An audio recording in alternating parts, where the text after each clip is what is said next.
The transfer window's finished. Gonzo, you're on holiday. How's your holiday been so far? Yeah, very nice. Very nice. Thank you very much. And I've got an internet connection today, so I've been off the grid for the last few days. You know, couldn't even read a tweet, which is no bad thing. So yeah, I'm here. I'm ready to go, mate. Some of the West Ham players are on holiday as well so far. It seems that way. Yeah, I pretty much finished the Bournemouth game, had a couple of drinks on the boat, then went home, then went on holiday. So yeah, they did look like they were in holiday mode as well, certainly. And you got yourself a new shirt at some point in among all this? I did, didn't I? Yeah, I put it on specially. I did. It's not a bad little acquisition, actually. Didn't pay the full retail price, if you know what I mean. Is that a China one? No, I mean, ridiculous. I wouldn't. No, don't be silly. I wouldn't encourage anyone to do that sort of thing. I seen someone on Twitter praising his China version of this shirt for 15 quid or something. So I reckon he's throwing a little bit of business over to China for the West Ham replica of a replica shirt. Yeah, well, as I say, I wouldn't like to get into those muddy waters, but it's a fine West Ham shirt and it works very nicely for the YouTube video. Not so good if you're listening on iTunes. What happens? Let's just pretend hypothetically you'd seen one of these shirts from China, but it's not your one. Yeah. Would you say it's good enough quality for 15 quid? Listen, I just think they can produce some remarkable things these days. But what you're always going to struggle to get when you're buying snide goods, moody goods, counterfeit goods, is you may tend to struggle with embroidery somewhat. So you're never going to get the same quality that you're going to get in a club shop. But I would imagine if you were to buy a replica shirt for, what did you say it was, £15? Something like that. Yeah, 15. What is the currency? What do we know? What is it? What is the Chinese currency? Everyone's shouting it at the screen at the moment. I don't know. I don't know. I don't know. God knows. Someone will be telling us then. But Chinese pounds, or if it was 15 Chinese pounds, as you said, then you're obviously not going to get quite as good a quality. Not like this fine original shirt. Anyway, tonight, Gonzo, we're going to be going over some of the West Ham news. Not that loads of it, but a reflection on Bournemouth now that everybody's calmed down a little bit. And we're going to be looking ahead to the Arsenal game because you're not on the preview tomorrow night because you're on holiday. But the Bournemouth reflection, first of all, has your thoughts changed much from the review, or what are you thinking now that the dust has settled a little bit, if you like? Yeah, I think when you walk out the stadium, and I understand we got the fellas uploaded the vlogs today, so thank you very much. Didn't even get a chance. Literally handed the memory card over. Didn't get a chance to. So the vlog's gone up. So thanks for editing that. But I give a reaction that's live in the stadium. We then walk straight down the steps, as you know, onto the boats. We stand there with a microphone and we give our reaction. And I don't regret anything that I said. I certainly agree with it as much as I can remember, but a lot of it I do feel is tainted by what has happened previously. I think what you're getting is a lot of frustration from the last couple of years, actually. So, yes, it's 2 games into the season, and maybe we have got to have a little bit of context with it. But it was heaped upon a load of previous frustration as well, and it didn't seem a lot different. Now, I've not been able to download Match of the Day on download, but I did see a stat that actually we'd had quite good possession, and we'd had more possession than Bournemouth, which I could tell at the time, but apparently it was in the high 60s, our possession. So maybe if I was going to sort of temper my view slightly, it might well be, well, he's clearly trying to progress towards something, if that was the case. But it just felt pretty crap on the day. Yeah, I only seen the first half, to be honest with you. I was in Manchester. For those who don't know, I was always seeing this man in Manchester, but I watched the first half in my hotel, and my perspective was a bit different to those that was there. I actually found it quite boring. I wasn't that entertained watching it. To be honest, I nearly nodded off at one point. I don't know if I was just skippy, but I didn't find that entertaining. I thought we were perhaps lucky to be 1-0 up at the break. I thought that they had the best chance, and I thought it was a fantastic save by Fabianski from King. But you could see where our issues were, even in the first half, when you could argue maybe we were slightly the better side. We had plenty of the ball, But it felt like every time Bournemouth come at us in the first half, they were sort of able to go from the halfway line to the edge of our 18-yarder pretty quickly. And they were trying to go wide, which is how Bournemouth like to play. And then I've seen the highlights from the second half where obviously at some point at half-time Eddie Howe went, stop going wide and let's go through the middle. And then that's where they had their success. There's been a lot of... One player in particular has been pulled out this week, as always. It's Mark Noble again. What's your thoughts on his performance so far this season? There's a lot of calls for him to be dropped. Pellegrini himself said he's surprised at the lack of mobility in our midfield or something along those lines. He was concerned about the lack of mobility in our midfield. Well, he should, mate, concerns one thing, surprise another. He shouldn't have been surprised. That was evident. Shouldn't have been surprised what happened to Bournemouth either, because two of the main protagonists for Bournemouth, Callum Wilson and what's his name, Fraser, whatever the fella on the right, were both picked out in our preview. There was no surprise anything that happened there. They were going to cause us problems with pace, as you mentioned, and the biggest area of concern of pace is obviously in the centre of the park.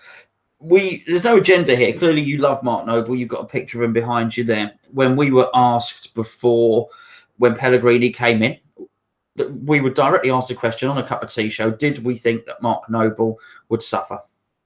It came up in the chat with Pellegrini signing. The question came to me first, and I said, no, I actually think Mark Noble will thrive under Pellegrini, because I just think he'll love the way he plays, because he's able to, one of the best passers in our team anyway. So there's no agenda here. Having seen it, I'm going to say, and again, there's no agenda. I thought Wilshere was going to be probably our most impressive signing. Wilshere looks less fit than I thought he would. He looks less dynamic than I remember him being. And with that in mind, I think him and Noble look very, very similar together. And I think that's a problem in any midfield, because I think ideally, if you were playing a three-man field, you want a stopper. You want a passer, so you want a Noble and or a Wilshere in there. And then you want someone that's going to drive at the opposition defence in an almost like a number 10 type role. Skip past players and drive at them and really go and attack. And I'm not sure there's room for both of them in that midfield system. So has Noble been dug out? Yeah, I guess he has. But, we always look for scapegoats, don't we? But, yeah, I'm not entirely sure they can play in the same midfield. I think I can see some people's points. The reason he's getting dug out is because of Wilson's goal.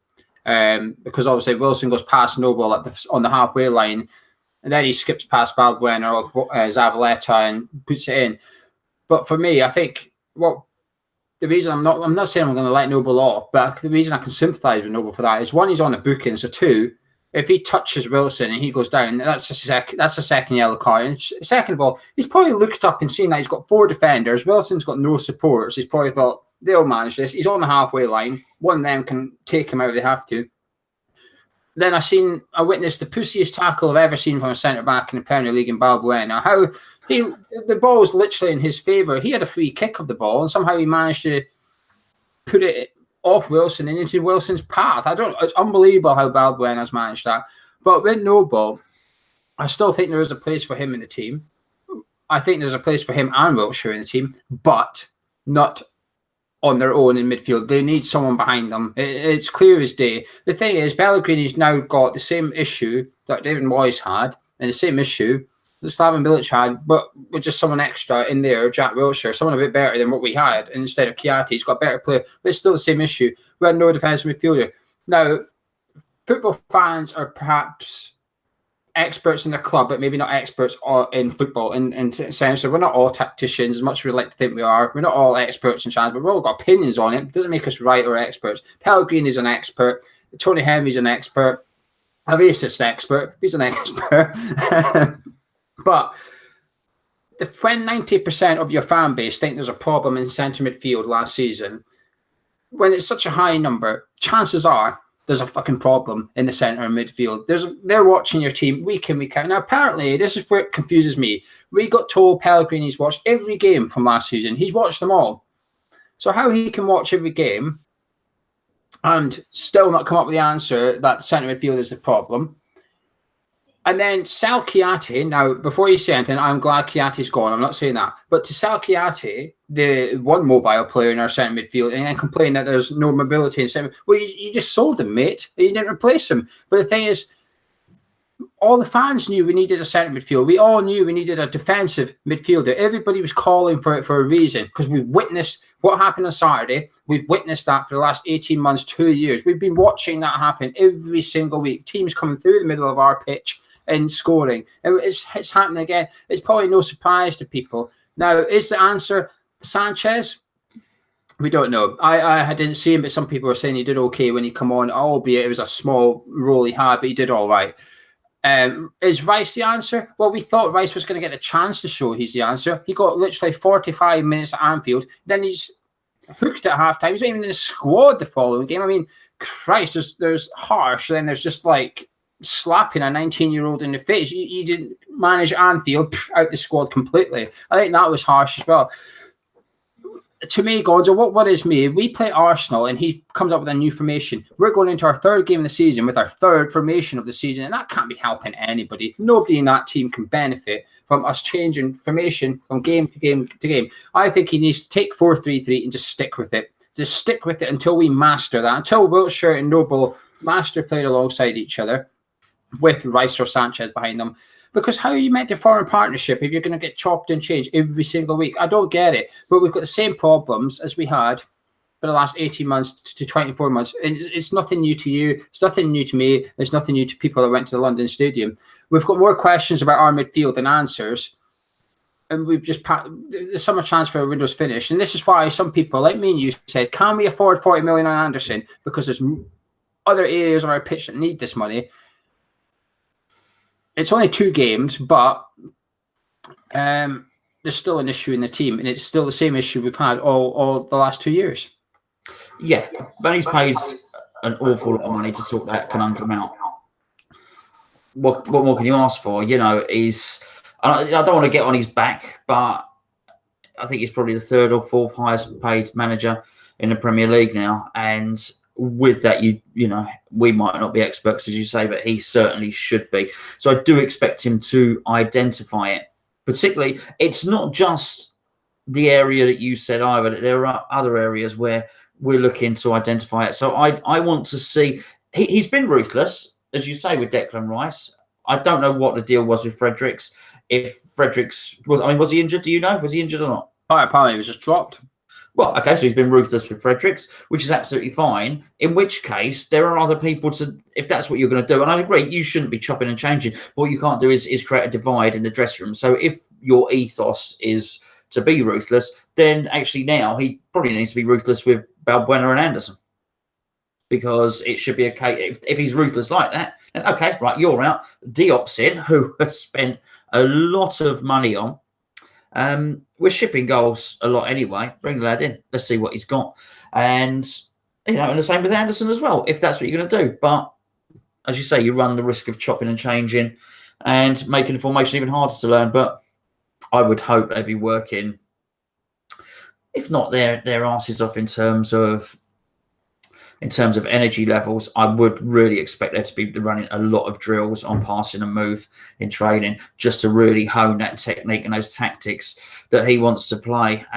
Because I tell you, even Arnautovic, who's our main guy, our best player, and still for all the money we spent 100 million, we still haven't bought a better player than Arnautovic. He has looked a little bit out of sorts in the first 2 games. And yes, it might be early, but as I said in the review, I might maybe said 8 games in the review or whatever, but what if after 3 games Arnautovic is looking about out of sorts? What after 4 games? So they're things that need addressing, because if anyone's going to get us the goals, it's going to be that guy, and I don't mean penalties. Do you think we need to go back to 3 in the centre of the pitch because we don't have a strong enough defensive midfielder in order to play just 2? Yeah, I mean, I understand what he wants to do, and for many, whilst we can say that we've been perhaps wise, let's say we need a defensive midfielder, I think we've also been wise. You know, I think we've been unwise. Maybe sometimes a lot of us, myself included, have maybe called for us to play 2 strikers and stuff like that. So we called for it for long enough, and Pellegrini's delivering that lineup. The formation didn't didn't concern me overly. It was, well, I was surprised Snodgrass was playing. I think, as I said on the day, if Snodgrass was the answer, I'm not sure what the question was, but I wanted 4-4-2 or whatever it was. I wanted to see Hernandez up there. I expected to ship the goals at the back. I just thought we'd be attacking more, and we didn't. If we had that possession, which we did, why weren't there more shots on goal? Why were we walking like, we were unlucky there. We hit the post 3 times and stuff like that. So maybe we do need to shore it up. Certainly, if it is Wilshere and Noble in the middle of a 2, it's no way. It cannot be done because everyone else will have more legs than us. So if you're going to play both of them, we have to play a 3. Yeah, I was a bit surprised when I saw the lineup on Saturday, especially to make so many changes. Because despite getting thumped at Anfield, I think most West Ham fans were like only wanting 1 or 2 changes at the most. But Pellegrini is the one that shook it up completely. But he removed our pace by taking out Antonio and Fredericks. He took the pace out of our team against one of the fastest teams in the league. It didn't really add up, really. It was a bit of a strange decision. And then to have Zabaleta and Snodgrass, 2 of our slowest squad players, on the same flank as well. Now, I understand both played well, or both played as well as they could have, etc. But the problem is they're just not fast enough. The chances I seen when Zabaleta got to the byline and that, when he went to put the cross in, Bournemouth's defence was as organised as you can get because they had so much time to get back into the box and stuff. Whereas if you go down our left with Masuaku, sometimes you've got the pace and you've got the sort of the surprise of the element, if you like. You're getting in behind the defence. The defence is running at their own goal when the cross comes in. But when you've got Zabaleta, they're standing on the spot and jumping ahead. It can be easier to defend against, really. I think he's got to go back to 4-3-3. I think he's got to stick with it for as long as possible. But that does mean that Hernandez is going to be the one that there's just no place for him in the team, unfortunately. It's just he's going to have to be a bench player. But the wide players we've got to play 4-4-2, I don't think we've got the wide players to do it, and I don't think we've got the centre midfield to do it. Our midfield's not good enough for it. The other thing that concerns me, and it's got to concern a lot of people, is our centre defence. You look at our goals we conceded on Saturday. Balbuena was to me, he was the biggest culprit for their first goal because he was the one that had the opportunity to clear that, but he didn't. But the second one, Obona does that stupid foul, and then it's him that stands there. He's making no effort to head the ball. He's trying to stop. I think was it Steve Cook that scored the header. He's trying to stop him. One of the strongest and oldest and most experienced, not so much in Premier League experience, but his experience in football, if like centre backs in the league. And Obona's trying to tussle with him in the box. This guy is as sort of like Brexit as you can get. If anyone's going to throw you out of the way, it's Steve bloody Cook, and O'Connor's trying to grapple him. It made no sense whatsoever. He lost his man, bang. So we've got 2 errors from our 2 centre-backs. We've got the £20 million centre-back on the bench. For Arsenal, Gonzo, is it time to see him make his Premier League bow? Yeah, absolutely. He's also a leader because he was captain in Toulouse at 19.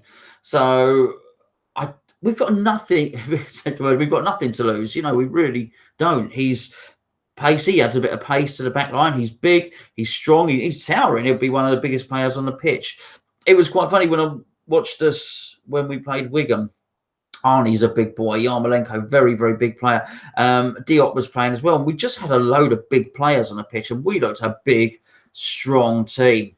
Maybe he's got to, go that way. It's a shame. It's a shame that we've had such a tough start to the season, but it doesn't look like there's any easy games. I mean, look at how Leicester are playing.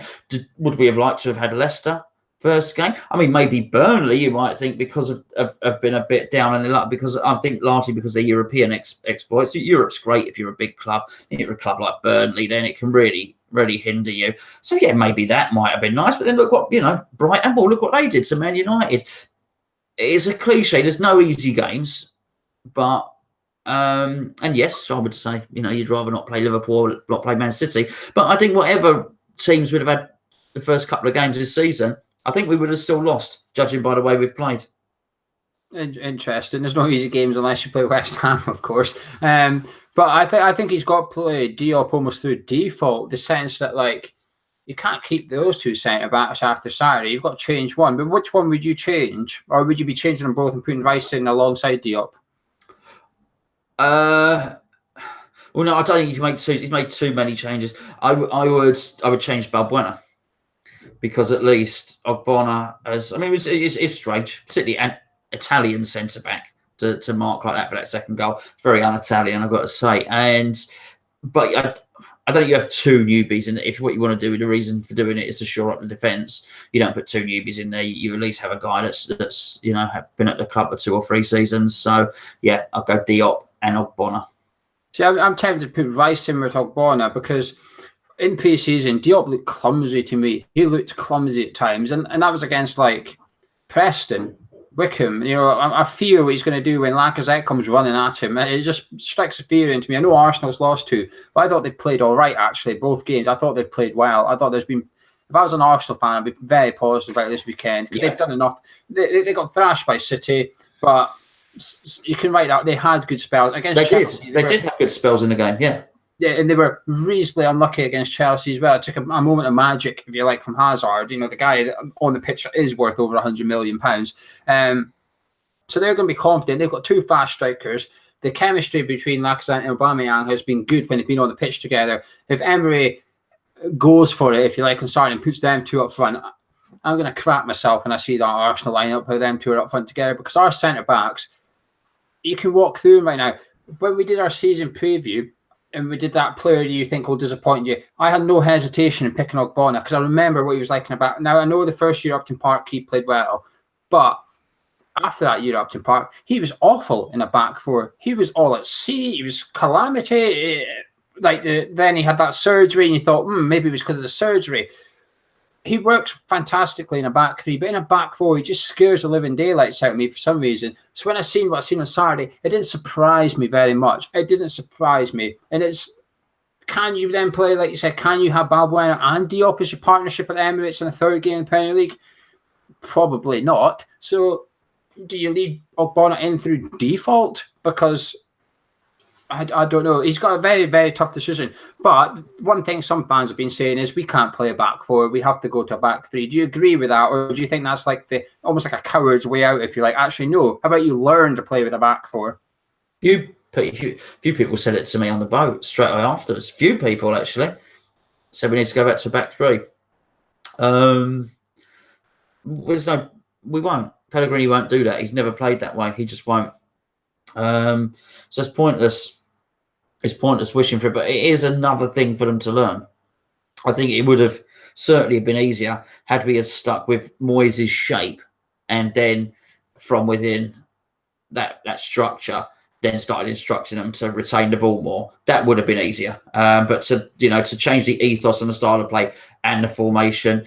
Having said that, we've changed so many players. He's bought so many. Maybe they are more comfortable with 4 at the back. Not that it seems so, but there are many, many players in that West Ham team at the moment. You said about Ogbonna, it was predictable that there are many players who are not performing anywhere near their best.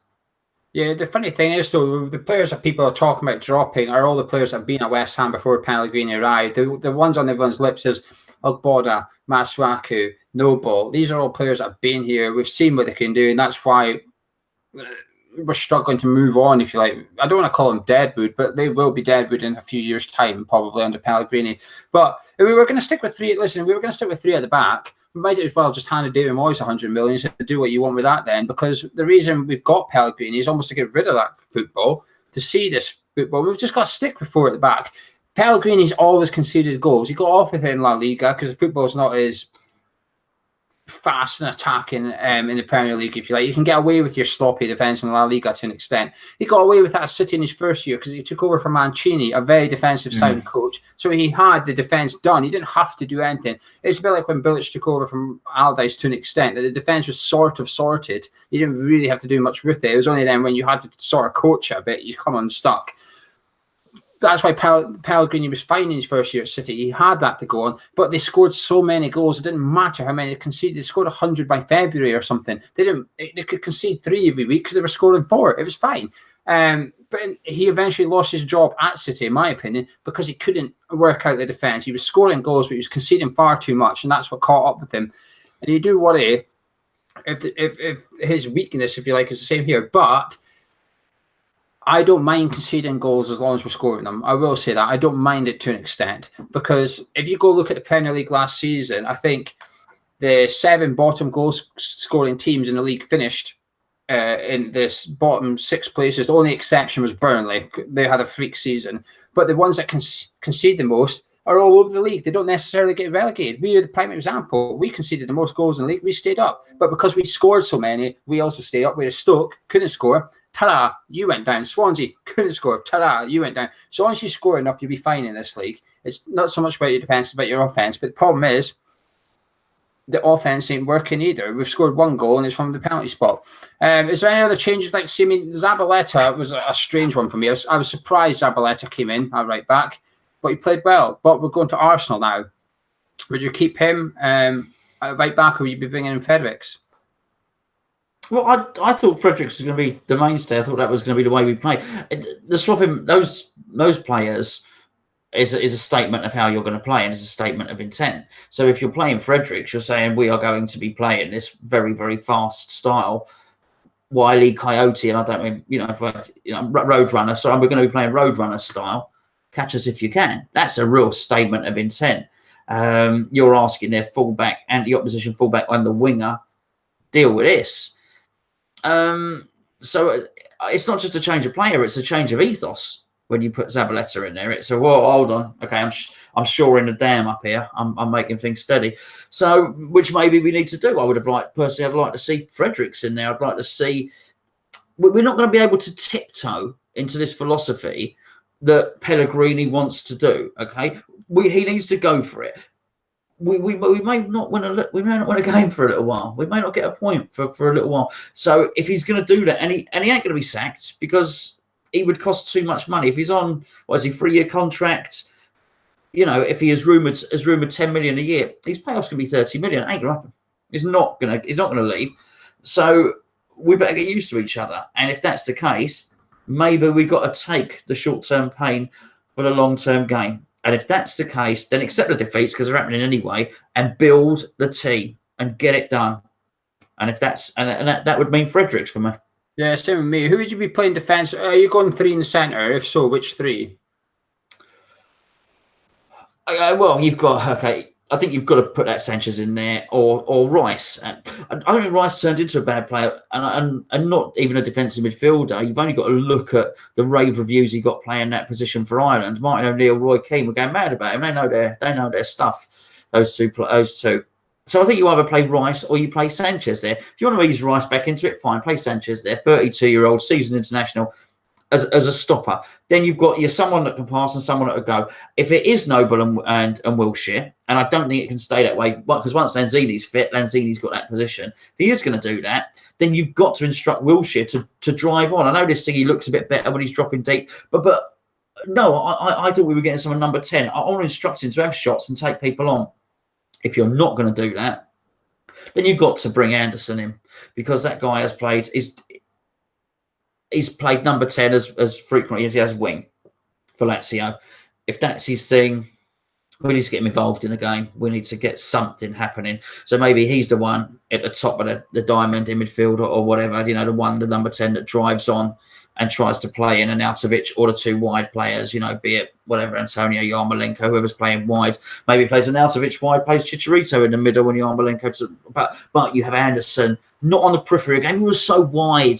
I haven't seen the vlog. Obviously, I remember saying it. The guys edited it, but I was saying in the vlog, I don't know if it was on there, I was saying he's so wide. I kept on saying it all throughout the game, just on that touchline so often. Let's get him in the middle, get him involved at the game. I would do something like that.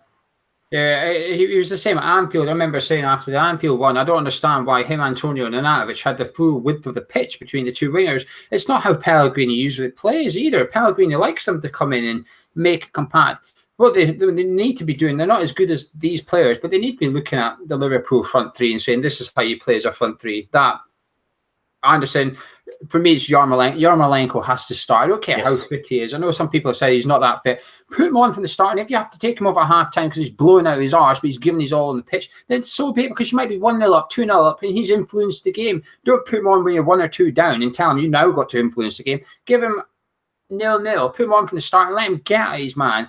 because that guy's got a touch of class that no one else does in the team. And I include an Anderson in this. I've seen something from, even if it's just 2 games, I've seen enough from Yarmolenko to suggest he's got enough quality in his feet. And he excites me more than Anderson does. I think he's got more chance of making something happen than Anderson. He's got that cross on him. He's got the ability to go by his man. He's got the balls to go past his man as well. He doesn't tip-top someone and turn around and pass it to the right back. He's happy to go up to him and go, you know what, I'm going to knock it past you. I'm going to drop my shoulder and try and cut in something. He's happy to do that. And when you go to places like the Emirates, you don't get many chances. And sometimes it takes your winger to cut inside and have a shot from 25 yards out. If it doesn't go in, it might get deflected out for a corner. The keeper might have to tip it over the bar. Then you can get your team out the pitch and work on your set piece or whatever. He has to start for me. I would actually be tempted to drop Anderson for this one and play Perez as well. There's 2 players on our pitch for West Ham that's going to have all the motivation in the world. One's Wilshere, one's Perez. Both not given a chance at Arsenal. One of them didn't get. One of them went to Emery and said, you know, here's your new contract. Went to him and said, I don't care about this. How much game time am I going to get? He wasn't promised it. He's now at West Ham. That's Jack Wilshere. He's probably already on the referee's yellow card before the game started. He will pick one up at some point. He's going to get his yellow card. But Perez was just a different thing to Wilshere. He wasn't given a chance. He got brought in, got a few sniffs here and there, went to La Liga, tore it up last season. He's come back. There's someone chomping at the bit. It's got to be him. And I would look to get him on the pitch, and I would have him and Yarmolenko as my, I don't want to call them wingers, inside forwards, if you like, playing just behind Arnautovic, but defensively, you're going to have to get out wide and come back. But when we go forward, get in the pitch and free up that space for Fredericks and Masuaku, let them come down the side and just say to Noble and Sanchez or Rice, whoever, don't come into Arsenal's third. You two sit there. You two sit there and let Masuaku and Fredericks come down the side. Wilshere, like you said, has to get forward. But I don't know. It's easy for me and you to sit here pretending we're experts in football, if you like, but we don't always get them wrong, to be fair. But is that all you would like to cover about the Arsenal game, or is that your point was excellent. I didn't even think of that.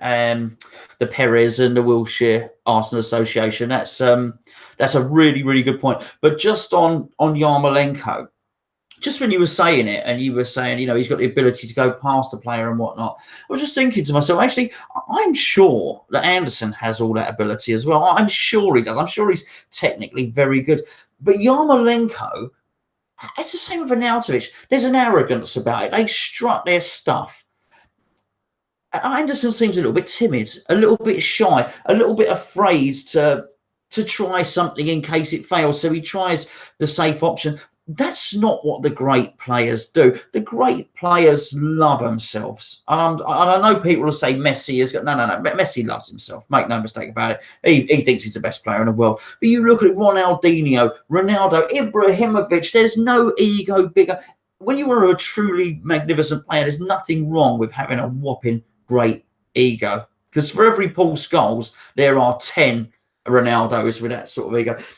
And they struck their stuff. And I just wonder if Anderson, you remember like Payet's first game? I deserve to be on the Premier League. I'm going to play for France in the Euros. And he danced and jigged around and, you know, set up for a free kick and just did his stuff.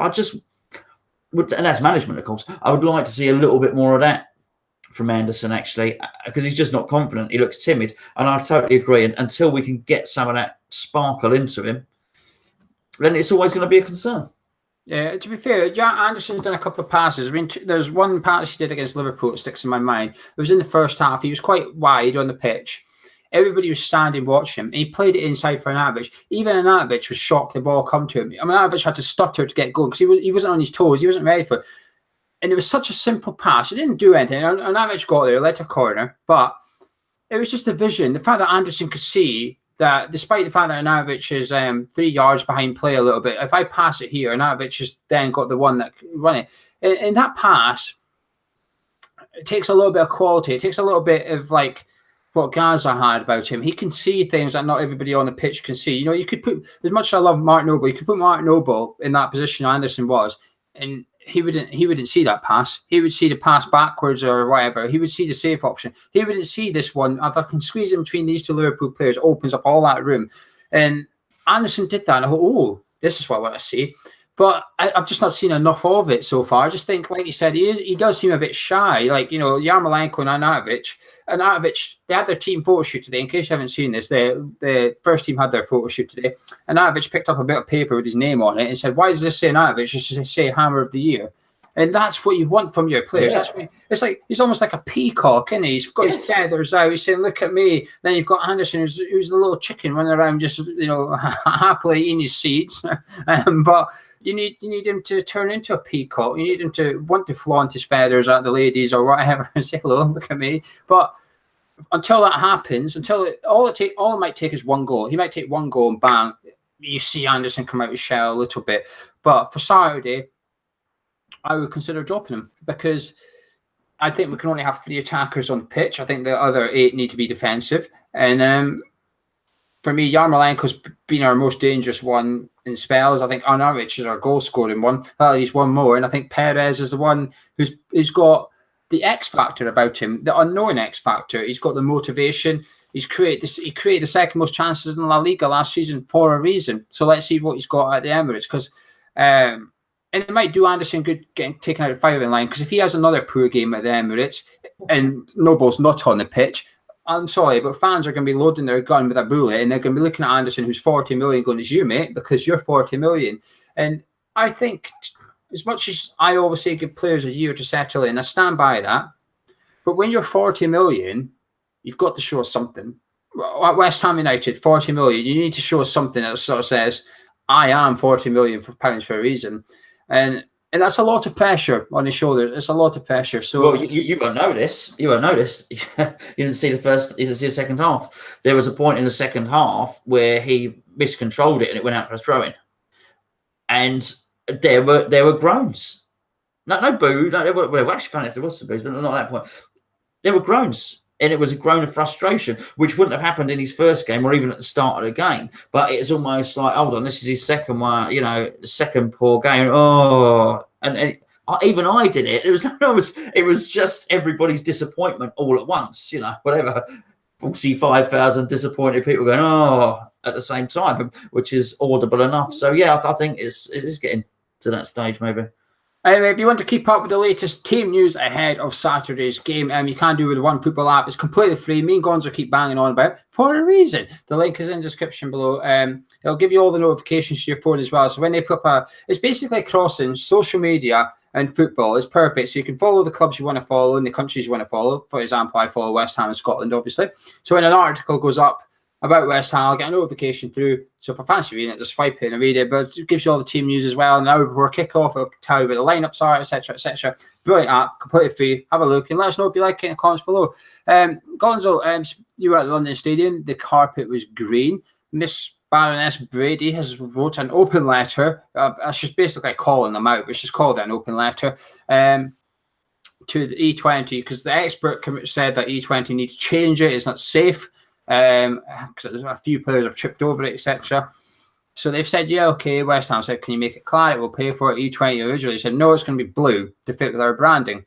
Cam Brady's now wrote a letter which has said, "We will pay for it, and here's what we propose." It's now going to be the mock-up is claret with like a blue border around the claret with the London Stadium branding on the blue bit. Have you seen all this? What do you think of it? Is this a solution, or do you just not give a crap? Well, not the last bit. I wasn't up to date on. I didn't know this extra bit, which sounds like a compromise. They'd better accept that compromise, otherwise they're fighting a fight that they cannot win. And it is a fight at the moment. We in a very, very dodgy territory here, because clearly the club are not getting on with the venue holders. So that can only be really bad. When we went there on. Things have changed, subtle things. Just the Canning Town Len was not happy.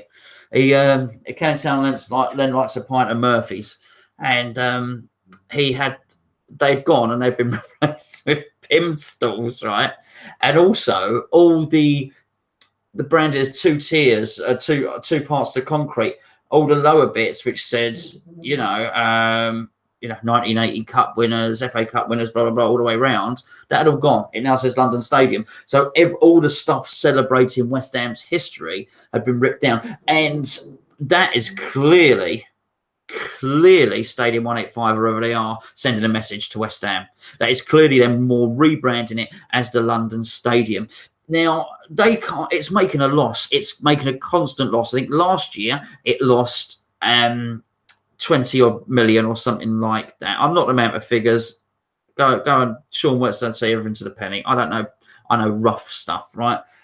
They've made some tweaks. They've tried to make the seating a bit cheaper. Do you know what? They ain't going to lose 20 million this season. I'll tell you something, though. They're still going to lose 13, 14 million. And it can't keep going on. It's going to be a white elephant. We're the only show in town. So why they are picking a fight which they cannot win. And listen, my mum used to tell me, pick your battles. You know, I mean, don't even argument with someone over something trivial. Pick your battles, otherwise they'll just think you're argumentative. Stand your ground when you need to stand your ground over important issues. Some things just let them go. And they still have let this go. They should have just let West Ham pay for whatever rug they wanted to, okay? It's fooling no one. Everyone knows there's a track under there anyway.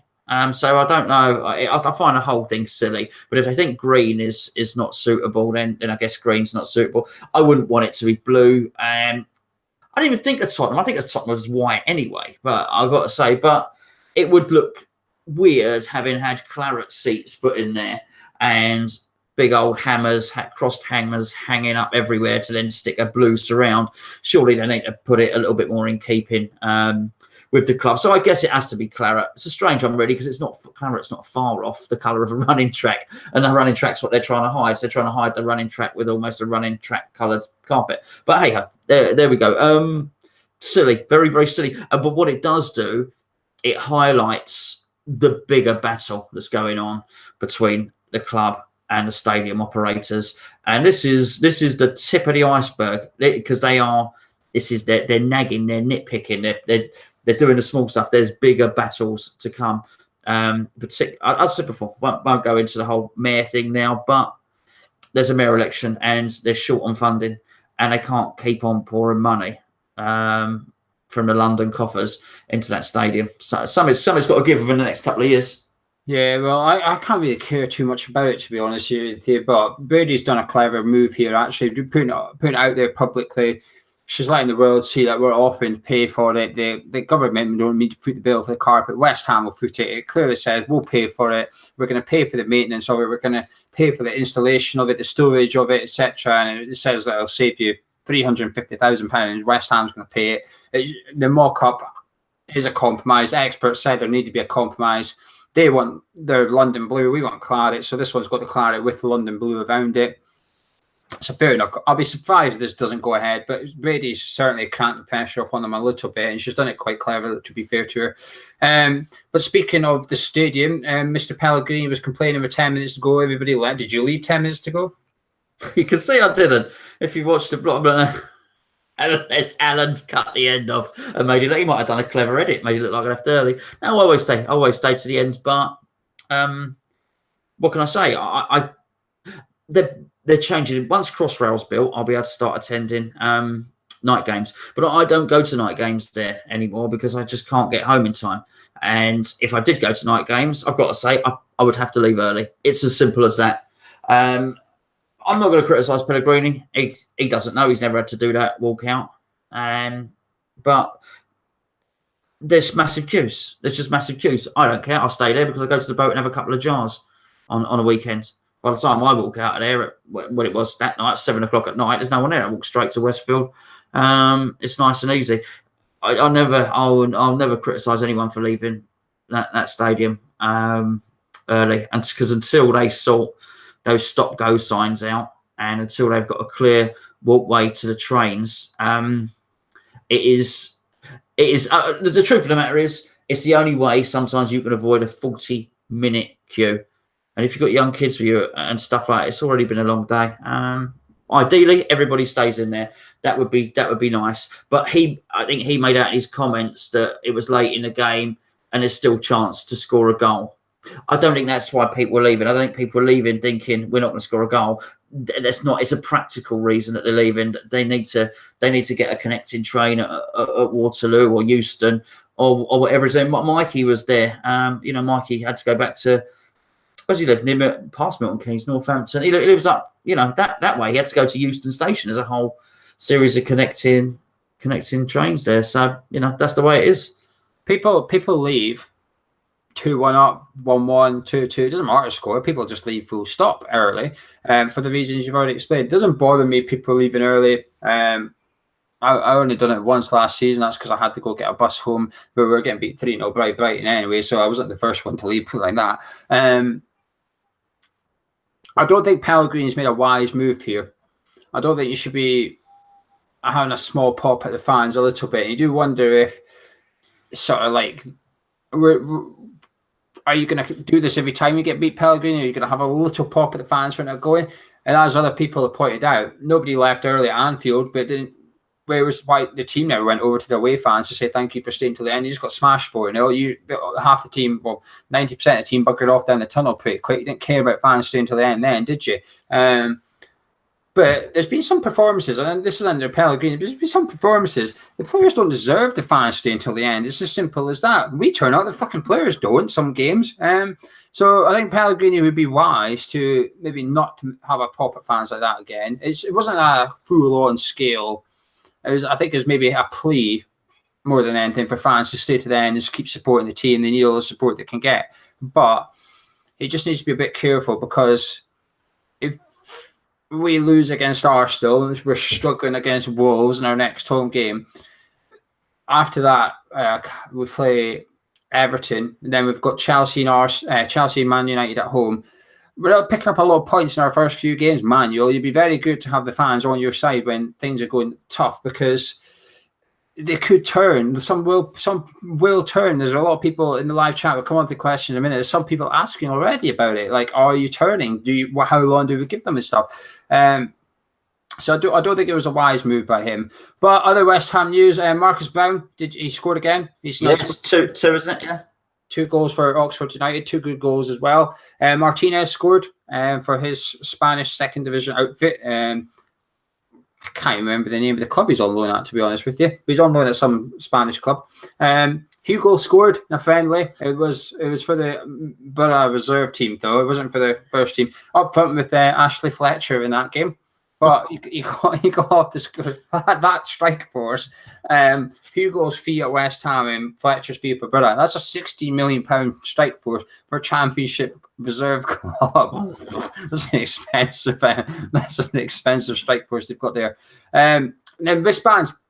I'm wearing my one. Gonzo will have his soon. You can't really see it that well, but the link is in the description below. They're only £2.50. All the money goes into a fund called Making Memories. But there is a video on the channel you can go check out. Me and Gonzo will speak about it in another video in future. Gonzo, are you ready for question time? Yes, please. My favourite bit. If you're on the live chat on YouTube and you've got any questions for the show, feel free to chuck them on. I'll try and note them down.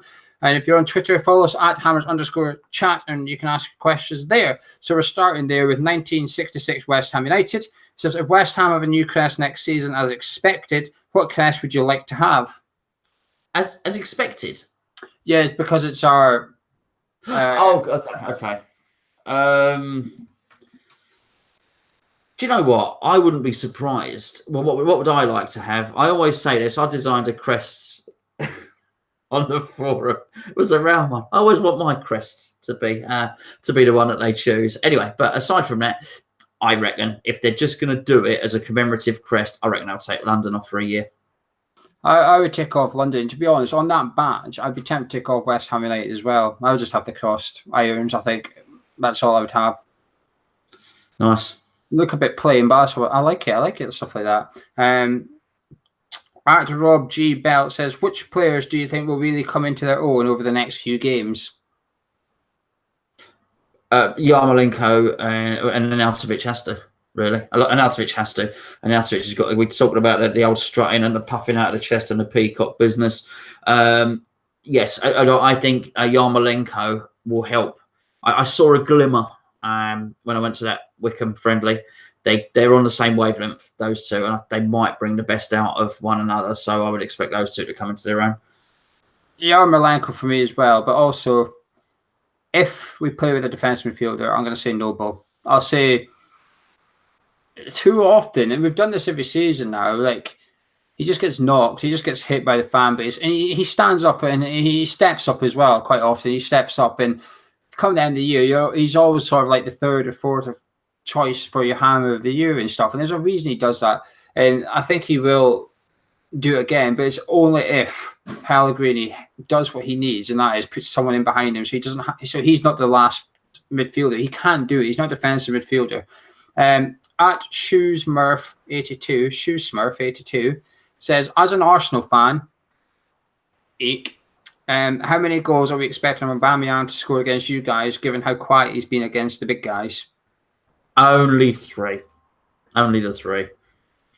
Are you worried about him, though? In all honesty, are you worried about him? I'm worried about everybody at the moment. I am truly worried about everybody. I saw the... I've got to catch up because I've got my fantasy league thing to do. So I've downloaded from my player the match of the day and the match of the day 2. And I've got to watch them. After do this, I'm going to start watching them. But I saw the Arsenal Man City game when we spoke briefly at the start of the show, and I thought they had patches. I thought they had periods. There was a point in that game where Emery changed it around, and they started to get at City. And I know the game was close. I've not seen the game, but I know the game was close against Chelsea. I'm very worried. I'm very worried. I think they are on their way. He wants to build something in the same way that we want to build something, but I think he's maybe putting his stamp on it a little quicker, Emery. So, yeah, very, very worried. I'm worried about Aubameyang. He's been close scoring. I know he didn't score against either of the other two. He scored a heap. I don't know how many. I'm going to say a heap in pre-season.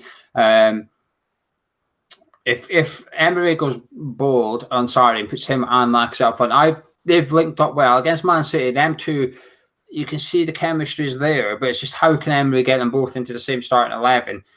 I'd be surprised if he's not on the score sheet on Saturday. Aubameyang, he's in my fantasy league team, and although he's not scored 2, I'm keeping him in for Saturday. Put it like that, despite him being quite expensive, I'm not shipping him out yet.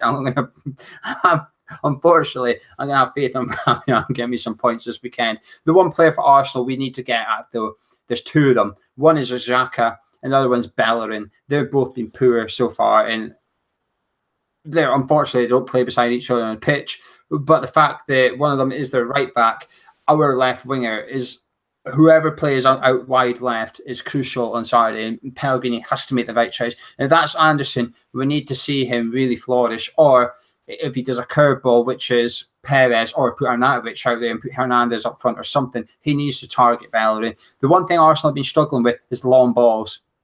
They cannot cope with long ball football.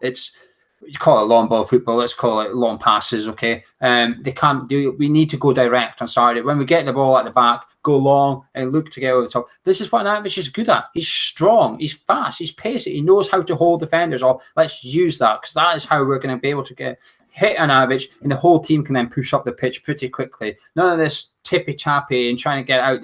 It's not easy against Arsenal. Under Emery, they've been playing high-pressing football. They're usually tired with 10 minutes to go now, because they don't have the ball, they look to retrieve it pretty quick, which is not what you've seen over the last few years. It's a different Arsenal on Saturday, and that worries me. At 1985 WHU, are a lot of West Ham fans overreacting by saying Pellegrini was a bad choice after just 2 games?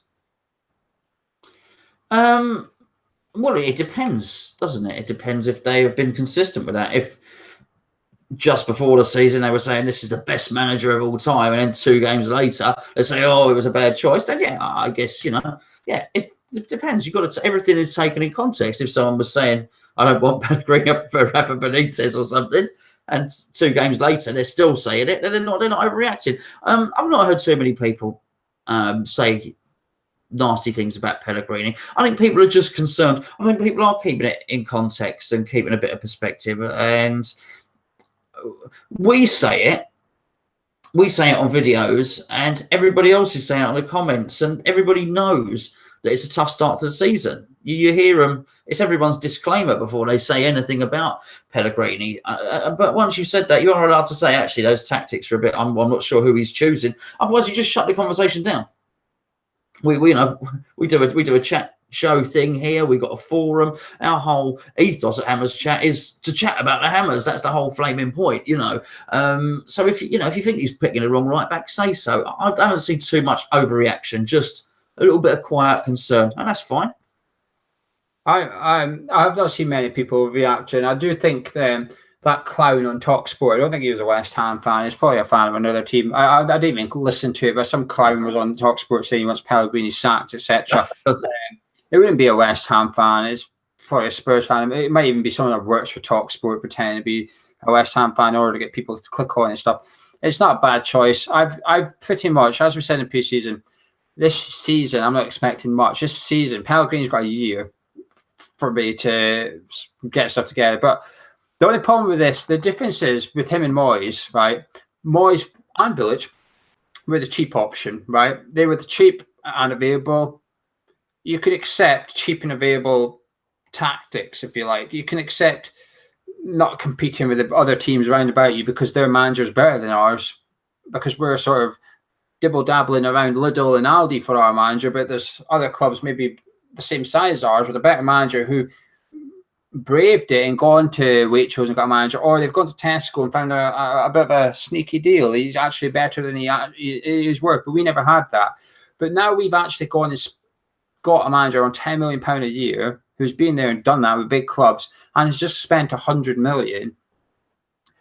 The expectations goes up a little bit, not just from fans, but the board. David Sullivan's got every right to be saying, Pellegrini, I expect more from you. Maybe not just now, but halfway through the season, Sullivan's got every right to expect to see West Ham in the top half of the table because he's backing his manager with cash in his pocket and on players. And it's a difficult one really because you want to give him time, but we're playing top dollar now, Gonzo. We don't have the unfancy David Moyes that no one else wants. We don't have that. We've gone and splashed the cash. And I think it's fair that the club expect to see a return on it sooner rather than later. There's no right answer on this one, though. I don't think there is a right answer on this.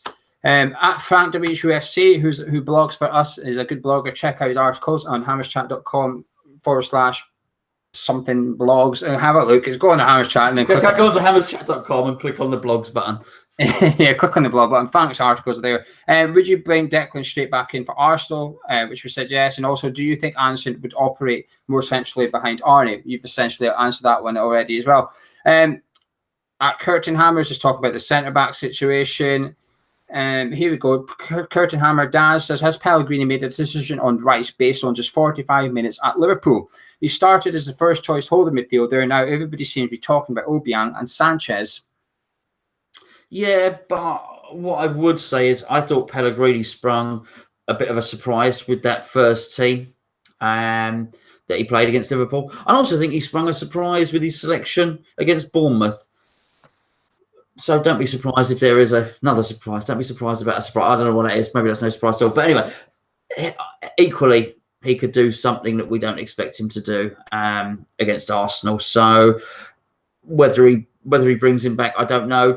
Was he just ditching him after 45 minutes? Maybe he was. Maybe he saw something in training. Who knows? But the last bit of the point was, as we expect him to play Sanchez, I expected a very different team against Bournemouth. We don't know. What I would say, it's a little bit panicky, I think, the team selections. So maybe something a little bit more steady and predictable won't do anyone any harm. I find it a bit slightly concerning, though, that he's had to change his team so much, though. Pellegrini didn't arrive late in summer. He was here pretty much as soon as the season finished. We got the players in pretty quickly for him. The only one that didn't come in quickly was Perez and Sanchez. The rest of them were here pretty early. He's been working with them all summer. We were only missing Hernandez and Fabianski for the World Cup, and Fabianski sort of doesn't count a little bit because he's a goalkeeper. You know, like I know he has to learn his defence and stuff, but if Fabianski was a problem, he could have just used Adrian. No, fine. I don't think we'd have had an issue with that. But he's almost not got that much excuses compared to what's maybe a more conventional summer window or overhaul would have. And that's what could be a concern, if you like. But for the Rice thing, I don't think he's handled it right. And I don't like the way that Rice seems to, it happened under Bilic, it's happened under Moyes, and now it's happened under Pellegrini. I think it's unfair, Gonzo. I can only put it down to the fact he's 19. They've all got him he's too young. But that's the complete wrong attitude to have in my way. They should say, they should be saying that. He is 19, but that should be the reason they keep him in. That should be the excuse. If it was a 29-year-old, if it was Noble making the same mistakes, fair enough. Say to him, you balls up, you should know better than this. But the thing is, the senior players are making mistakes and they're getting off with it. Whereas our 19-year-old, I don't even think he played that bad at Anfield. That's what baffles me. I don't think he played that bad. I thought there was worse players out on the pitch, and some of them started against Bournemouth as well. But yeah, our 19-year-old kid is the one that suffers. I don't get it. I just don't get it at all. Michael J. Farrow says there have been assumptions made about our existing players and squad by the manager and his staff. Which assumptions do you think may have been wrong? Oh, that's a tough again because we don't know. I don't know what he's done. They've been very tight-lipped. They're a very, very close group of people. I don't know what assumptions they've made about what players. I mean, listen, I think if he's shown anything, he might have assumed that before coming in that Antonio wasn't quite good enough for him. And then, of course, he played a couple of friendlies. Antonio scored, and all of a sudden, Antonio's in his first game for the first game of the season. So I gave up trying to guess what he's assumed at that point anyway. I don't know. I had assumed that Snodgrass wouldn't feature for him. There he goes. Snodgrass played every friendly game for him, and then, was in the team against Bournemouth. I don't know. This is not somebody... And I think X, to be fair, I got to the boats on Saturday, and somebody said to me, X has said there are going to be such and such changes, and that's how it turned out. It turned out to be pretty spot on. So clearly, X has still got the same tipsters. What's the word? Mole, whatever. It's the same source at the training ground, but which has obviously been there from day one. But in terms of the group, Pellegrini's group, I think there's a lot coming for him. We saw that with the transfers as well. So I don't think we can really guess what they're assuming. I'd like to be a fly on the wall and know what they're thinking. But I think until, for us, the match day, but until maybe when they play that 11 in training, it's really hard for us to know what he's assuming, Yeah, I don't know what Michael's meaning by assumptions are made. I'm not sure what assumptions he's talking about, to be honest with you. I think when I screenshot this earlier, the only thing I could think of was releasing James Collins. I was thinking maybe he thinks now is a mistake because he's looking at his centre backs thinking these are a bit dodgy, aren't they? And then you've just released someone that was actually all right last season. You wouldn't have been that expensive to keep on, if you like. So I thought that might have been one assumption, but I'm not sure what the assumption is on about. At Joe Lampard 2 says, does Nathan Holland being included in the senior squad training mean we will look to move either Snodgrass or Antonio on in the winter window? Well, I don't know. As far as I'm concerned, Snodgrass has been openly available all summer. I would say Antonio has as well for 80% of it. Fair enough. Let's use both of them then. Yeah, so let's say Antonio was almost publicly but not made available for about 20 million. I think Snodgrass, it's been an open secret that we would accept bids for Snodgrass if we could almost get our money back. 10 million, I think, gets you Snodgrass. They were both available all summer. No one came in for them. So are we going to get to January and suddenly be able to sell them? Well, surely anyone interested would have gone in for them. Has their stock risen? Has their value risen? I would say not. In the first two games. On the subject of Nathan Holland, look, I'm going to get accused of a Nathan Holland loving. Everyone knows what I think. Everyone knows I rate him. It would do him no harm to have Nathan on the bench. Nathan is very fast. He's very direct, and if he gets into a position where he can deliver the ball, he will deliver the ball, and that's what he'll do, and he'll bring. He'll have a go if he gets a chance. I wouldn't be surprised if Snodgrass or Antonio still leave. There's summer transfer window's not shut yet. It's shut for our clubs, but it's not shut for other clubs. There's still 9 days to go. I wouldn't be surprised if one of them was to leave. Our squad's too big to an extent. On Saturday, we left out actual proper senior players out of that squad, and that's without Carroll, Reid, Lanzini all being injured as well. We were actually leaving out Alexa Fredericks, Rice. I think he left out Antonio as well. I think those three started at Anfield and weren't even in the squad on Saturday. That's big for West Ham United. That's a lot of first-team players, if you like to call them that you're leaving out. And I do wonder if the club are maybe looking at the attacking midfield options, particularly the right attacking midfield options, where you've got Snodgrass, Antonio, and Yarmolenko, thinking we've got one too many of these. If a sufficient bid was to come in before the summer transfer window actually shuts, one of them was to leave. It would not surprise me at all. For those that don't know, Nathan Holland's been training with the first team, but I did see today that the pictures have been put out of training.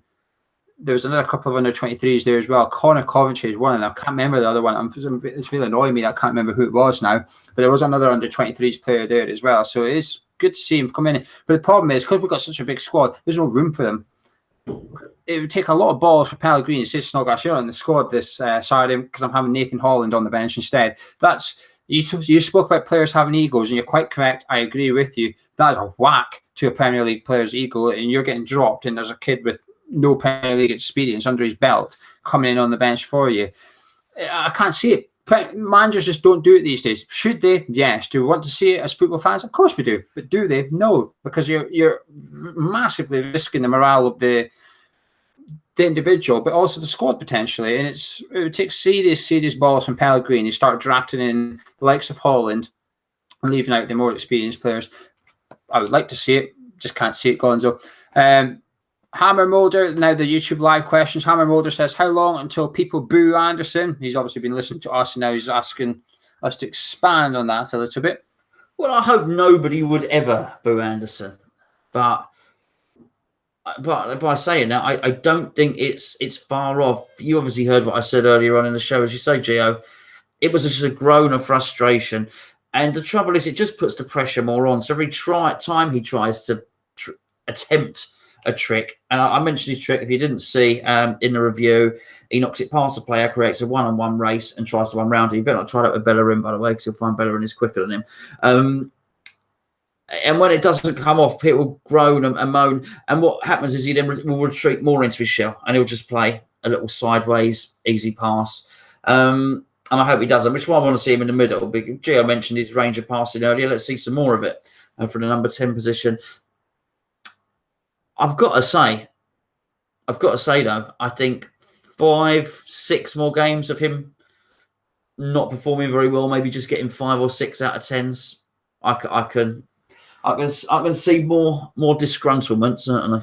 I wouldn't say booing. I think it takes a lot for fans to boo. You have to almost break fans, if you like, in order to get them to boo a player. But certainly, let's call that social media campaign. There's one going on with Noble just now, if you like. I certainly feel there is a lot of people saying Noble needs to be dropped out the team, blah, blah, blah. It's Noble that's the victim right now. There's always a scapegoat go at West Ham. There's always someone at West Ham. The fans have to go, it's you. And, I hold my hands up. I was doing it with Chiati, and at the end of last season, everybody joined in with me. I mean, it's you. And I went, yes, it is. I agreed with them. But before Chiati, you had Creswell. He's been targeted quite a lot, if you like, as well. Carroll always gets it whenever he is fit, and whenever he's not fit, he gets it anyway. But there's always someone. Martin Noble, for probably about the 10th time in his career, is now the target of this, what I will call the scapegoat of West Ham United.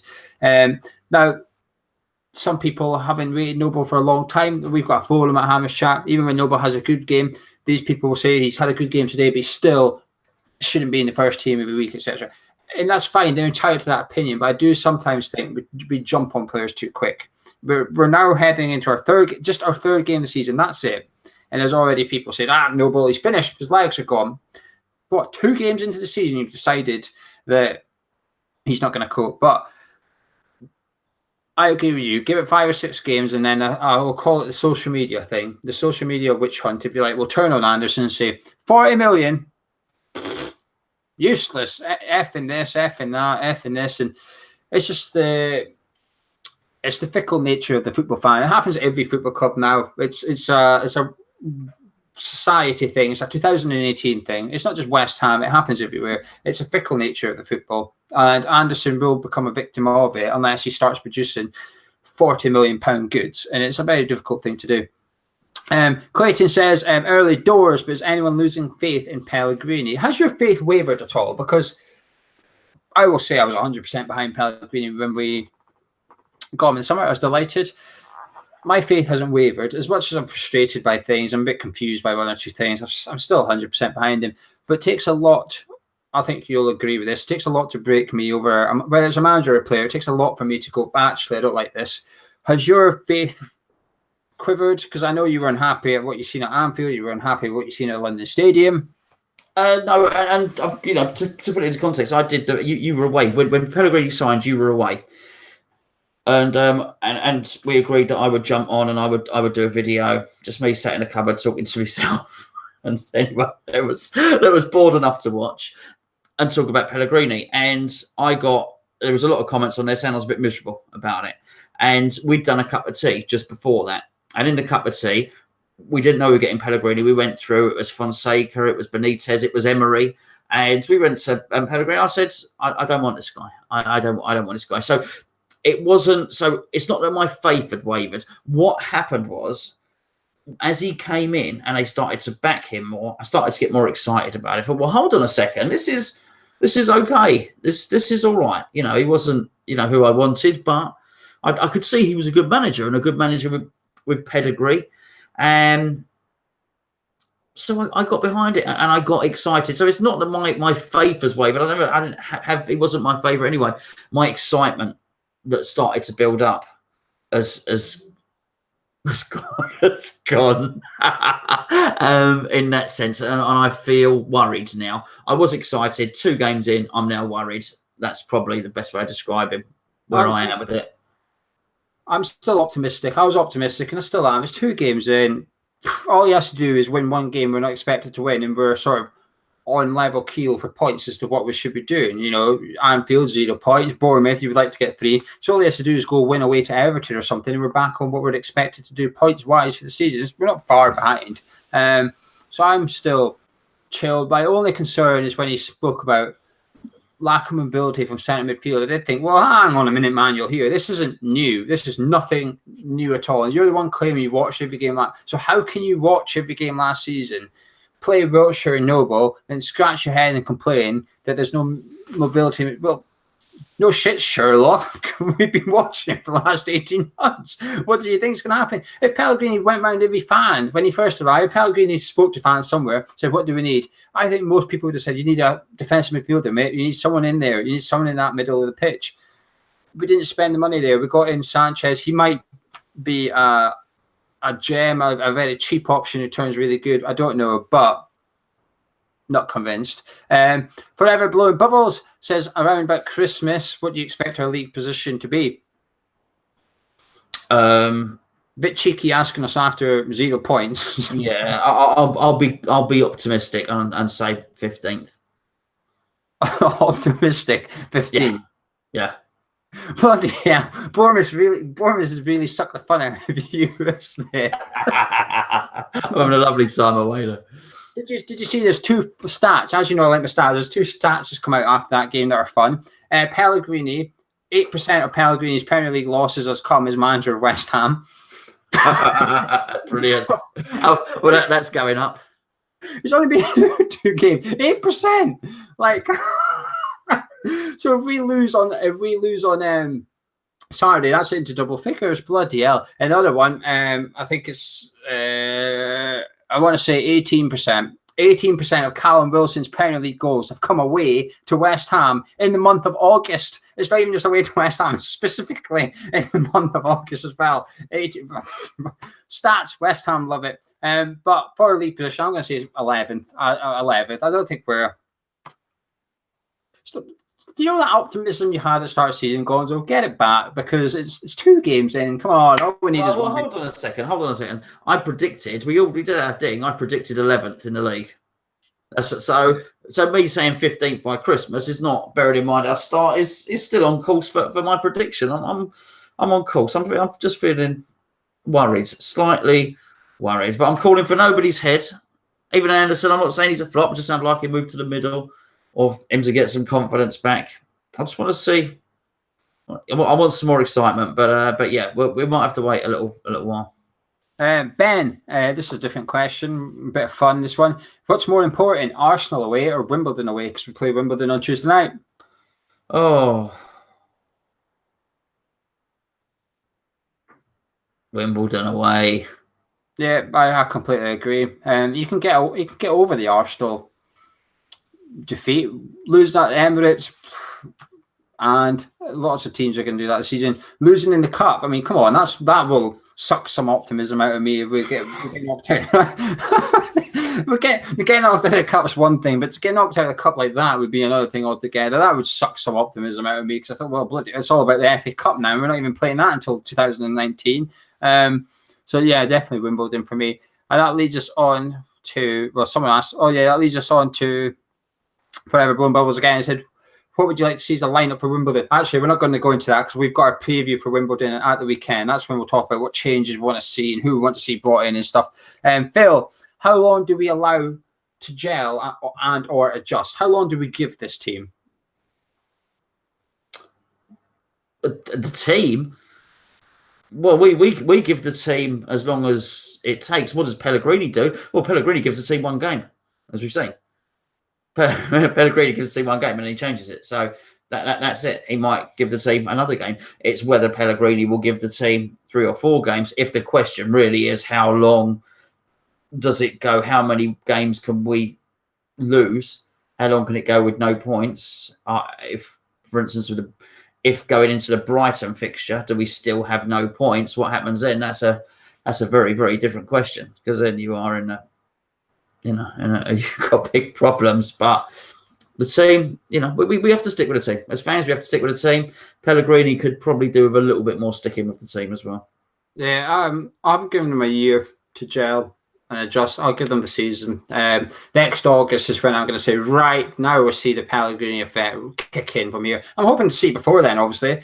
I'm hoping to see positive football. I'm hoping to see what Pellegrini wants to do. I think we've had mixed messages from the first 2 games so far. I don't think there's much you can take from Bournemouth and Liverpool that are identical. There's nothing that's been similar from the two. Different games and scenarios, of course, but how you can go from playing your fast right back to your slow right back, and I would have thought that you play your fast one at home to Bournemouth and your slow one away to Liverpool. So how he's done it the other way around, I don't know. It's confused me a little bit, truth be told. And so we'll just have to wait and see. But I'm giving him the season. Mitchell, and this is an interesting question, how many games is too long with 0 points? Because we'll play Arsenal away. I wish I knew the fixtures now. We'll play Arsenal away. Then we've got Wolves at home. We've made an okay start to the Premier League, and expectations are galore over them. I think it's then Everton away, and then we've got Chelsea at home, and then Man United at home. Yeah, and then Brighton away, and then we play Tottenham. Then we play Leicester. I mean, it's just a tough. I was reading that, by the way. I don't know. It's a tough Premier League. It's a very, very tough Premier League. As I say, I think if we get to Brighton, which is, as Geo said, so we lose. Let's say we lose. We're going with no points because that's what the question that's been asked. So we lose to Arsenal, we lose to Wolves, we lose to Everton, we lose to Chelsea, we lose to Man U. Going into that Brighton game then becomes must win. If we then lose to Brighton, we got Tottenham next, and it's just it's serious business. There's no doubt about it. I'm not sure anyone has ever survived that. I would say Wolves is a must win, truth be told. If we lose against Arsenal, I'd say Wolves becomes a bit of a must win, because even a point, you don't want to be 1 point out of 4 and moving on to your away to Everton, who are doing quite well as well. Like all those teams you named, apart from Man U, you can actually make a case for playing well so far, and that's the worrying thing. But was it Palace went 7 games last year without not just losing, but without scoring a bloody goal, and somehow they only scraped by. There was 2 or 3 games to go when they were safe, and that was Premier League history. So how long? 0 points. I'll be panicking a little bit. Not panicking. I'll be worried that if we leave the London Stadium at 5 p.m. after playing Wolves and we're still at 0 points, that's when I'll be thinking, well, this is a bit not right, is it? And we'll be doing a live review from the boat. Yeah, brilliant. That'll be a cheery one. Tune in. Everyone will be tuning in for that one. That'll be a good one. Victor says new signings. He's got 10. I'm sure there's 11, but I think he's missing out because Andy Silva, perhaps. Who scored a hat-trick against Spurs for the under-23s in the space of 6 minutes or something. I think he scored again, actually. I think he scored in another game as well. But out of the signings made in summer, how many will make it? Well, not all. As I've always said, you won't find that at any club. 4 would be nice. 4 would do. I've got to say, 4 would do. 4? If you had to pick which 4 you If think. I had to pick, I want Diop to. I mean, he's a young. It's the right size. It's the type of signing I want to see. It's a lot of money on a young player. I would love Diop, Wilshere. If I had to choose 4, Anderson, I'd have to say Anderson because they're record signing. I don't want Anderson to fail. I just don't. I want him to be brilliant. I want him to be as good as Payet. Anderson and maybe Yarmolenko, let's say. Though, to be fair, I think Fabianski is going to be more than fine. I think he'll be more than fine. I think there's some question marks over Fredericks if he can step up to the Premier League or not, but it's worth the risk. I think the same can be said for Diop and Balbuena. I think one of them will make it, one might struggle. Which is which, by the way, I don't know. I'm just taking a punt here that one of them will make it. Sanchez, I'm not convinced about at all. I'm hoping he proves me wrong, but Wilshere, he's a bit like Fabianski. He's safe for me. The only way that Wilshere wouldn't succeed, in my opinion, is if his injury problems come back. But as long as they stay away, I think he'll be more than fine. And Yarmolenko, I'm confident will be. I think when we did that preview thing, I said, who's the signing? I said, Yarmolenko, I think will look cheap. At the end of the season, we're going to look back and go, 20 million for him. That was a bargain. Just like we did with Anatovich at the end of last season. We thought 25 million. That was cheap, weren't it? Then we'll be doing the same with him. Anderson, I'm not convinced about because I just think it's too big a price tag. To be a £40 million player at West Ham, you have to be bloody good. You have to be Dimitri Payet level almost. You have to be something special. And, you know, if you churn out Lanzini stats for the season, is that £40 million player? I'm not so sure. You might get away with it to an extent, but I'm not convinced that it's going to justify your price tag. You're going to have to be, you know, contributing 15 goals a season, whether it's scoring them or assisting them in total. You have to be contributing towards 15 goals a season, I think, for 40 million at least. And it's a very, very difficult task. That I think Perez is a safe bet at 4 million.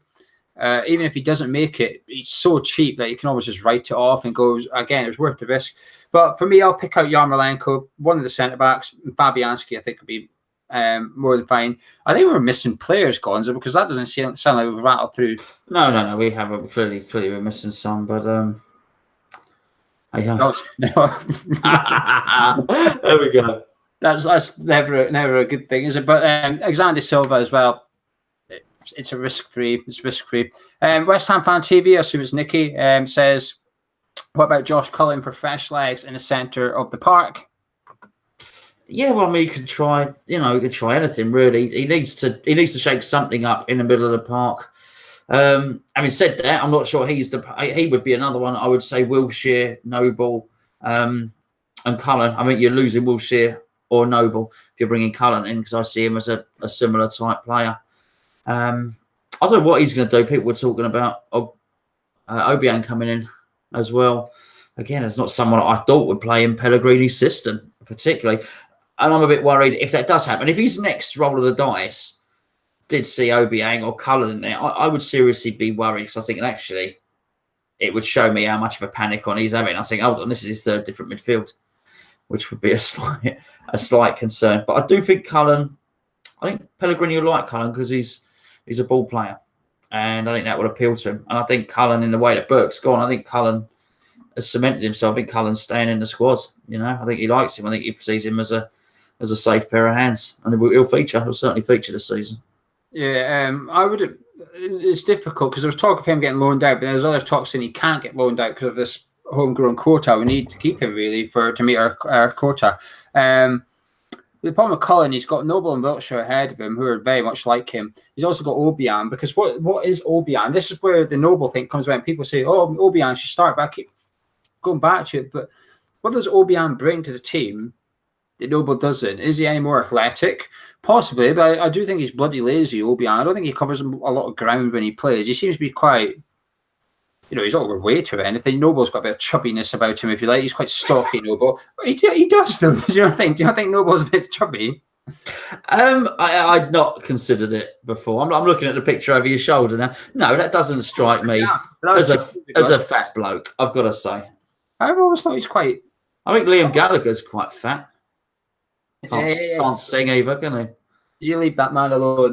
The funny thing is, when you spoke about me not being around when Pellegrini got announced, I was at the London Stadium anyway to see him in the Rolling Stones. I wasn't around on Saturday because I was seeing him in Manchester. I had a Liam Gallagher season ticket. That's what I bloody need. And I'll tell you what, someone said to me, why do you go to see him so much and you're missing the football? I said, because some of the songs he sings, to me, is like West Ham scoring a last-minute winner. But the difference is he will actually sing songs. Like West Ham ain't scoring a last-minute winner. I have to go to these games and just on the off chance we're going to score that to get that feeling that some of his songs give me. So I'll miss football. I'll miss most football matches to go see this man live, but he's one of the few. But I've always thought Noble's quite chubby, but Obiang's not. But I just don't know what he brings. Is Obiang a good tackler? Not particularly. I don't think he excels in it. Is he good at breaking up play? I don't think he excels in that. I'd expect Sanchez to be better than him at this, because I had a look at Sanchez's stats. Sanchez does more interceptions in games than our current midfield have, including Wiltshire. Is Obiang better at passing than Noble? No. I don't get what Obiang brings that Noble doesn't. I don't get it. The amount of times I've seen him and or Kiati last season have the opportunity to bring someone down. Leicester away sticks out. I can't remember who scored it. It was Leicester away. They ran, I'm sure we had a corner and they ran up the other end and scored. And I think it was Obiang was just running alongside someone for about 30 yards. He could have pulled them down in their own half. But he doesn't have a footballing brain. I think Noble's got one. He's just not quick enough in order to really show it. But I don't know. I just don't get what Obiang brings, Gonzo. And I don't think... This is why people say, oh, to get Noble out, get Obiang in. I think, but what are you expecting to happen? We're going to have the exact same issues we have with Noble and Wiltshire. Two centre midfielders who are not that good defensively. They're not defensive midfielders, and they're just going to get ran at. Wiltshire likes to drift. Everyone knows Jack Wiltshire likes to move about the pitch, and we want to see that. But you can't allow that to happen. Then he just leaves one person behind him who's not a defensive midfielder. There's a reason the big clubs play three in the centre now. Chelsea do it. Liverpool do it. These are the big clubs with the best players. Even they think two is a bit too small now. You have to have that three. But somehow we've come up with this idea that we can get away with just two and neither of them being defensively solid. So, you know, people in the chat are saying physically Obiang's a bit better than Noble. He's a bit quicker. I'll give them that. But yeah, he's a bit. He's a bit. I wouldn't call him quick, but he is probably more mobile and a bit more physical. Yeah. I'll give them that. But like, if that's the case, then why are we not going to sign a player 6'5" to play defensive midfielder? You just want a big bloke in the middle there. Let's get what's that geezer called for? He plays in League One, Akinfenwa or something. Let's get him and play him defensive midfielder. He's a big blue of a guy. He'll sort things out in there. But I just don't get the Obiang thing. And I know it goes back to Cullen, but Obiang's in Cullen's way. And as I said with Holland, there's no way I can see Pellegrini putting Cullen in and not giving Sanchez or Obiang the place. Last question is, people are talking about Noble being or not being captain. Obviously on Saturday went off, gave the armband to Arnautovic, which was interesting because Reed's obviously not on the pitch, so answers the question of who is the vice captain. But also, were you surprised that Arnautovic took the pen? Yeah, we were all surprised. We were all very surprised. Didn't see that coming. What do you think about it? Do you think it's the right call? He scored it, so do you think it's the right call, or do you think? Well, that was the right call. It's what is it significant? Is the question. Certainly quite a shift. So has it come from the manager? Has it come from Noble himself, or as Arnautovic we talk about the puffing out of the chest, the peacock stuff? Has he got all a bit Zlatan and said, you know, now Arnie takes penalties from now on, as he said that, and can't imagine Noble relinquished it. I just wonder what's gone on behind the scenes there. Was that, you don't know, football is funny, was that because it was whatever, Arnie's birthday, or he just had a baby or something like that? Was it a special occasion? I'd hope that wasn't the case, by the way, that it was something as temporary as that. Very, very weird. But people are obviously starting to read into it. It's a changing of the guard and this, that, and the other. And you can't blame people for reading into it, because that bloke has taken our penalties for as long as I don't know. He's taken them for a long time, years. He's taken our penalties for years. So it is significant in terms of West Ham fans seeing someone else take a penalty when Noble's on the pitch. Yeah, I don't almost don't want to say this because this is turning into a noble loving for me, but it's unfortunately it's the topic, isn't it? I think it's the wrong decision. I don't know if scored it, but this is why I'm saying it now because I'm not going to wait for Arnautovic to miss one, then go, well, Noble should be taking him. I'm going to say it now when Arnautovic scores, so it's as fair as you can get, if you like. Noble is statistically one of the best penalty takers in Premier League history, right? I don't know why I took him off it. Now, if it is because he's no longer first choice starting 11, then fine. But when he's on the pitch, he takes one. When he's not on the pitch, someone else takes it. Yeah. Just like any other bloody club. I don't get why that has to be a thing because he doesn't start every week. But so what does that mean? Arnautovic is guaranteed to start every single week from now on? He probably does, but that's a strong statement to make that Noble's not starting Arnautovic. You will be starting every week. What does that say for Hernandez and Perez, etc.? You've got no chance because this geezer's going to be playing. It was a good finish. It was a good penalty. It was a brilliant penalty. But I just thought it was the wrong call. That's all. I just thought that if Mark Noble had been missing some, if he'd had a very iffy hit rate, then fair. But he doesn't. When we get a pen, I bet there's no West Ham fan who goes, oh no. I think most West Ham fans think, brilliant, this is a goal for Noble, sorted, it's going in.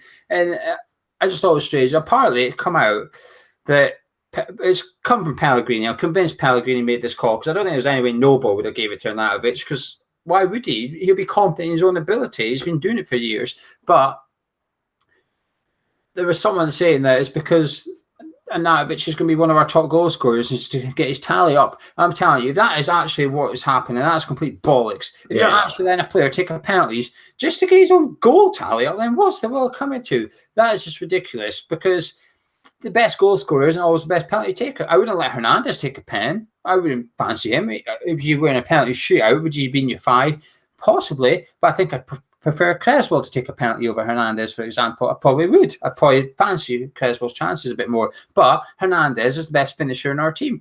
Him and Arnautovic certainly are, but you could argue he is. So I'm surprised at it. I think it's the wrong call. And the only reason I'm saying it's the wrong call now is because Arnautovic just scored. I'm not going to wait until he misses one, then sit here and say it's the wrong call. And it would be that would be a fickle thing to do, like we were talking about. So I'm doing it now.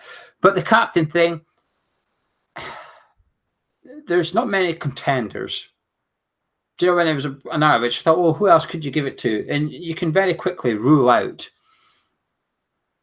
8 of our starting 11, if you like. Then, well, it's not going to be him. It's not going to be him. It's not going to be him. And the only other player I can make a case for, there's 2.